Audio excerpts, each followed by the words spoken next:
Assalamualaikum warahmatullahi wabarakatuh. Perkenalkan, nama saya Dita Mediana dengan NIM B1 B1222075, Prodi Ilmu Pemerintahan Fakultas Hukum Universitas Jambi. Di sini saya akan sedikit menjelaskan mengenai agraria, yang dimana ada sejarah, konsep dasar, pentingnya agraria dan studi kasus agraria yang ada di Kota Jambi. Seperti yang kita ketahui, agraria berkaitan dengan pengelolaan dan penguasaan tanah sumber daya alam yang ada di atas ataupun di bawahnya. Sejarah agraria di Indonesia tidak terlepas dari pengaruh kolonialisme dan kebijakan agraria yang dibuat oleh pemerintah kolonial Belanda, serta sejarah agraria di Indonesia yang mencerminkan dinamika politik, ekonomi, dan sosial yang berkembang dari masa kolonial hingga masa reformasi. Pada masa kolonial, sistem agraria sangat berpengaruh oleh kepentingan kolonial Belanda. Pemerintah kolonial Belanda pada saat itu menerapkan sistem tanam paksa atau yang kita kenal dengan kultur stel-stel, yang mewajibkan pemerintah pada saat itu petani menanam tanaman komoditas ekspor seperti kopi, tebu, dan nila, yang dimana sistem ini mengeksploitasi tenaga kerja rakyat yang menyebabkan kemiskinan, kelaparan, dan penderitaan bagi rakyat Indonesia. Pada masa kolonial juga, hukum agraria bersifat sangat dualistis, yang dimana hukum adat untuk masyarakat pribumi dan hukum barat untuk kepentingan perusahaan asing. Pada masa kemerdekaan, penguasaan tanah masih didominasi oleh perusahaan asing atau elit lokal, yang dimana isu agraria menjadi perhatian penting, terutama terkait distribusi tanah dan kesejahteraan petani. Pemerintah mengesahkan UU PA untuk menghapus sistem agraria kolonial dan menggantikannya dengan sistem yang berbasis hukum adat dan prinsip keadilan sosial.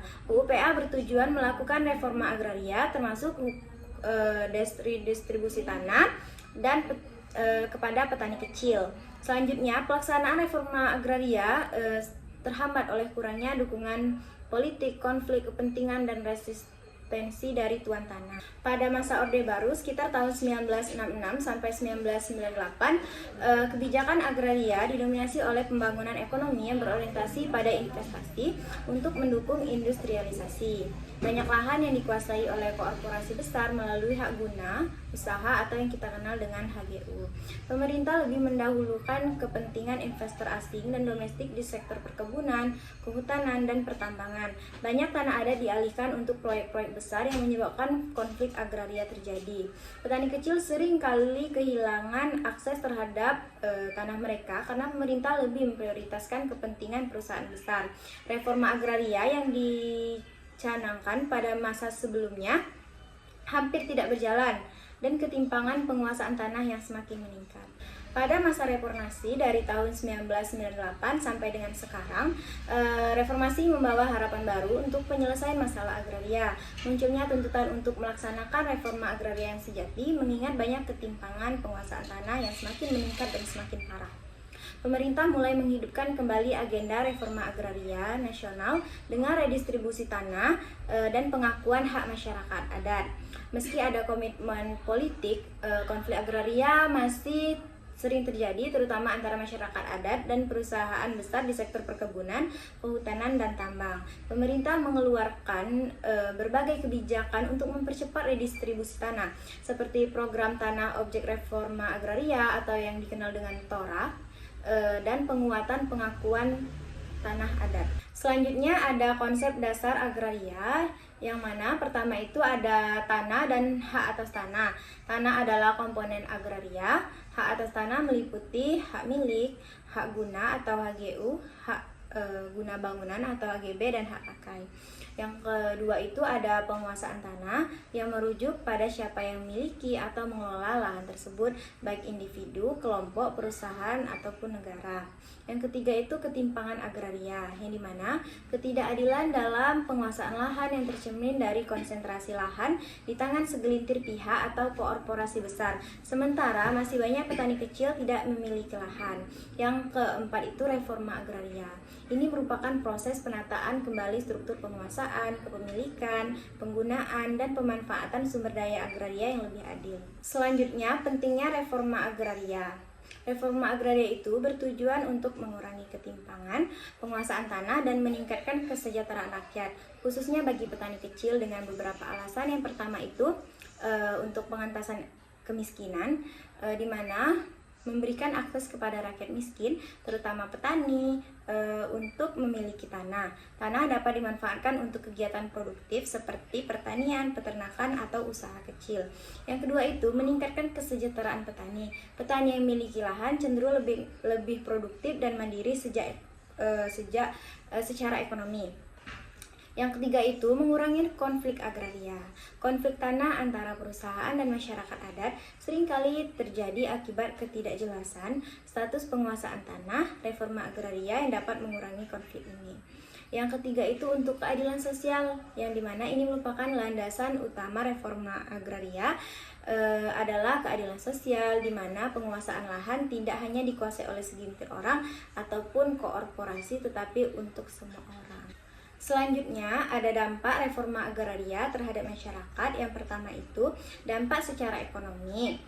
Membuka akses ekonomi bagi petani kecil yang memungkinkan mereka mengelola tanah secara produktif. Yang kedua itu dampak sosial untuk meningkatkan rasa keadilan dan mengurangi kesenjangan sosial. Konflik agraria dapat meminimalisir masalah tersebut.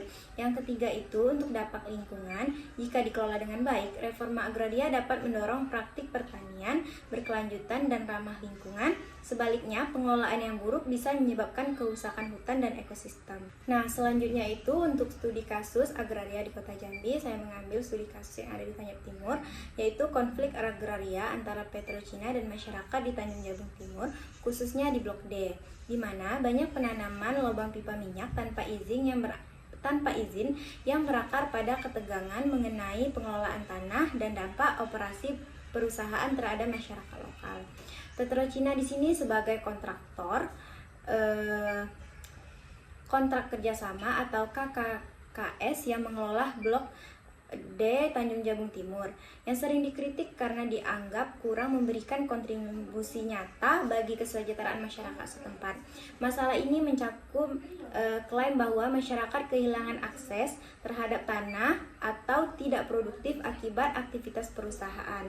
Di sisi lain, masyarakat juga menilai bahwa program Corporate Social Responsibility atau CSR perusahaan belum efektif meningkatkan kualitas hidup mereka di sekitar. Pemerintah daerah dan berbagai organisasi mencoba melakukan mediasi untuk mengatasi konflik ini. Namun, solusi seperti kompensasi atau kesempatan pemanfaatan lahan sering terhambat oleh ketidakpuasan masyarakat dan kurangnya penegakan hukum yang adil. Ketegangan ini juga mengakibatkan isu transparansi izin lahan dan minimnya partisipasi masyarakat dalam proses pengambilan keputusan.